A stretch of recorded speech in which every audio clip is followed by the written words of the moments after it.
नमस्कार. तरुण भारतच्या न्यूज बुलेटिनमध्ये मी रोहित साळुंखे आपल्या सर्वांचे स्वागत करतो. आता पाहूया ठळक. अंगणवाडीतील मुले शेजारच्या घराच्या आवारात उगवलेली फुले तोडत असल्याने अंगणवाडी मदतनीसाला शाब्दिक शिवीगाळ करून त्यांच्यावर विळ्याने प्राणघातक हल्ला करण्यात आल्याची घटना उचगाव ग्रामपंचायतीच्या व्याप्तीत येणाऱ्या बसुर्ते गावात घडली आहे. या घटनेत अंगणवाडी सहायिका सुगंधा मोरे वय वर्षे 50 या जखमी झाले असून त्यांच्यावर उपचार सुरू असून त्या जीवन मरणाचा संघर्ष करीत आहे. हल्ला करणाऱ्या कल्याणी मोरे यांच्या विरोधात काकती पोलीस ठाण्यात गुन्हा दाखल करण्यात आला आहे. पोलीस अधिक तपास करीत आहेत. अयोध्या येथे राम जन्मभूमी राम मंदिर उभारून मंदिरात मूर्ती प्रतिष्ठापना करण्यात येणार आहे. असे असताना कर्नाटक सरकारकडून हिंदुत्ववादी कार्यकर्त्यांवर 3 दशकांपूर्वीच्या गुन्ह्यात अटक करण्यात आला आहे. राज्य सरकार हिंदुत्ववादी कार्यकर्त्यांना लक्ष्य करीत आहे. त्यांच्यावरील गुन्हे त्वरित मागे घ्यावेत, अन्यथा तीव्र आंदोलन छेडू असा इशारा देत भाजपतर्फे आज बेळगाव जिल्हाधिकारी कार्यालयावर मोर्चा काढून निवेदन देण्यात आले.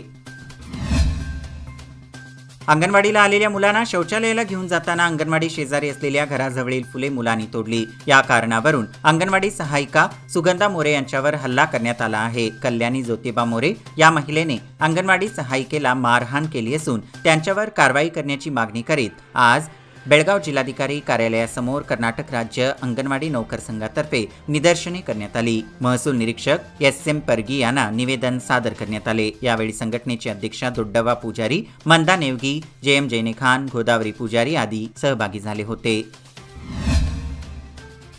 30 डिसेंबरपासून देशभरात सुरू असलेला ट्रक चालकांचा संप मंगळवारी रात्री उशिरा केंद्र सरकारशी झालेल्या चर्चेनंतर मागे घेण्यात आला.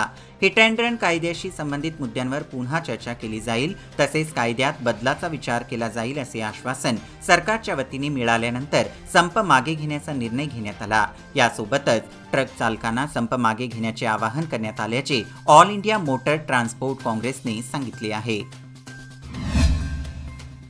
पिरणवाडी ग्रामपंचायतीला नगरपंचायतीचा दर्जा मिळाला. ग्रामपंचायत नगरपंचायत होऊन 2.5 वर्षाचा कालावधी पूर्णही झाला. नगरपंचायतीमुळे गावचा विकास होणार अशी नागरिकांना आशा होती. मात्र अधिक कर वाढ करण्यात आली आहे. तसेच संगणक उतार्यासाठी नगरपंचायतीकडून भरमसाठ रक्कम नागरिकांकडून घेण्यात येऊ लागली आहे. त्यामुळे संतप्त झालेल्या पिरणवाडी भागातील नागरिकांनी बुधवारी सकाळी नगरपंचायतीवर मोर्चा काढला. बेळगाव बाची मार्गावरील अर्गन तलाव गणेश मंदिरानजीक मुख्य रस्त्यालगत पाणी जाण्यासाठी सोडलेली चर म्हणजे मृत्यूचा सापळाच बनला आहे. या चरीत दुचाकी, 4 चाकी वाहने जाऊन अपघात घडले आहेत. सध्या घडत आहेत. सदर चरीत पाणी जाण्यासाठी पाईप घालून ती बुजवावी अशी मागणी प्रवासी वर्गातून करण्यात येत आहे. अन्यथा मोठा अनर्थ सदर चरीमुळे घडू शकतो. यासाठी संबंधित खात्याने जागरूकपणे ही चर बुजवावी अशी मागणी होत आहे. काही दुराभिमानी संघटनांकडून इंग्रजी व मराठी फलकांना लक्ष्य केले जात असतानाच आता प्रशासनानेही त्यांना पाठिंबा देण्यास सुरुवात केली आहे. मंगळवारी रात्री पोलिसांनी थेट बेळगावमधील प्रिंटिंग प्रेस ओनर सदस्यांची बैठक बोलावली. सरकारच्या नियमावलीप्रमाणेच यापुढे फलकांचे प्रिंटिंग करावे लागेल, अन्यथा संबंधित प्रेस ओनर्सवर कारवाई करण्याचा इशाराच दिल्याने संतापाची लाट उसळली आहे. मुलींच्या शिक्षणाचा पाया रचून आणि स्वतः अनेक वेदना सहन करून क्रांतीज्योती सावित्रीबाई फुले यांनी स्त्रियांच्या जगण्याला बळ दिले. त्यांनी स्त्री स्वातंत्र्याचा पुरस्कार करताना स्वावलंबी जीवन जगण्याचे धडे दिले. त्यामुळेच त्यांचे जीवन कार्य भारतीय महिलांसाठी आदर्श ठरले आहे. फुले दाम्पत्याने समाजासाठी दिलेल्या शैक्षणिक योगदानामुळेच आजच्या भारताची निर्मिती झाली असल्याचे प्रतिपादन GSS शाळेच्या शिक्षिका वैशाली पाटील यांनी केले. नंदगड येथील GSS शाळेत सावित्रीबाई फुले यांची जयंती साजरी करण्यात आली. यावेळी झालेल्या सभेच्या अध्यक्षस्थानी मुख्याध्यापिका निवेदिता मुचंडी होत्या. यावेळी वैशाली पाटील यांनी सावित्रीबाई फुले यांनी त्यांचे जीवनकार्य या विषयांवर मार्गदर्शनपर व्याख्यान दिले. नववर्षाच्या प्रारंभी बेळगाव येथे हिंदी मैत्री मंचची स्थापना करण्यात आली. हिंदी साहित्यिक प्रतिभा मुदलियार यांच्या पुढाकाराने हा मंच सुरू झाला असून त्याचे उद्घाटन गोगटे कॉलेजचे माजी प्राध्यापक डॉक्टर V.N. हेगडे यांच्या हस्ते करण्यात आले. भाषाओं का सम्मान, मैत्री मंच का अभिमान असे या मंचाचे घोषवाक्य आहे असे मुदलियार यांनी सांगितले. याप्रसंगी हिंदी विषयाचे प्राध्यापक doctor Vijay Patil, doctor Rajendra Pawar, doctor Nita दौलतकर, प्राध्यापिका राजश्री तीरवीर, बुलकचे किशोर काकडे, प्राध्यापिका मनीषा नाडगोडा, रोशनी हुंद्रे, DS चौगुले आदी उपस्थित होते. लोककल्प फाउंडेशनतर्फे केएलई आयुर्वेदिक रुग्णालय शहापूरच्या सहकार्याने खानापूर तालुक्यातील सापगाव गावामध्ये आरोग्य शिबिर घेण्यात आले। या आयुर्वेदिक शिबिरामध्ये वैयक्तिक सल्ला त्यानुसार उपचार सांगून मोफत औषधे देण्यात आली। शिबिराच्या प्रसंगी लोककल्प फाउंडेशनचे कर्मचारी सूरजसिंग राजपूत, स्वयंसेवक सुहास पेडणेकर, सुहासिनी पेडणेकर तसेच केएलई आयुर्वेदिक रुग्णालयाचे doctor Revanna, doctor Bharati, doctor Puja, doctor Aishwarya, doctor Sagar व PRO श्रीधर उपस्थित होते। निपाणी शहर व ग्रामीण परिसरात सर्कलमधील पोलीस अधिकाऱ्यांनी सध्या वाहनधारकांवर दंडात्मक कारवाई सुरू केली आहे। निपाणी सर्कलमधील तसेच ग्रामीण भागात सध्या वाहनधारकांवर पोलिसांची कारवाई सुरू आहे। यामध्ये वाहनांची कागदपत्रे, दुचाकीधारकांना हेल्मेट सक्ती या मुद्द्यावर कारवाई केली जात आहे।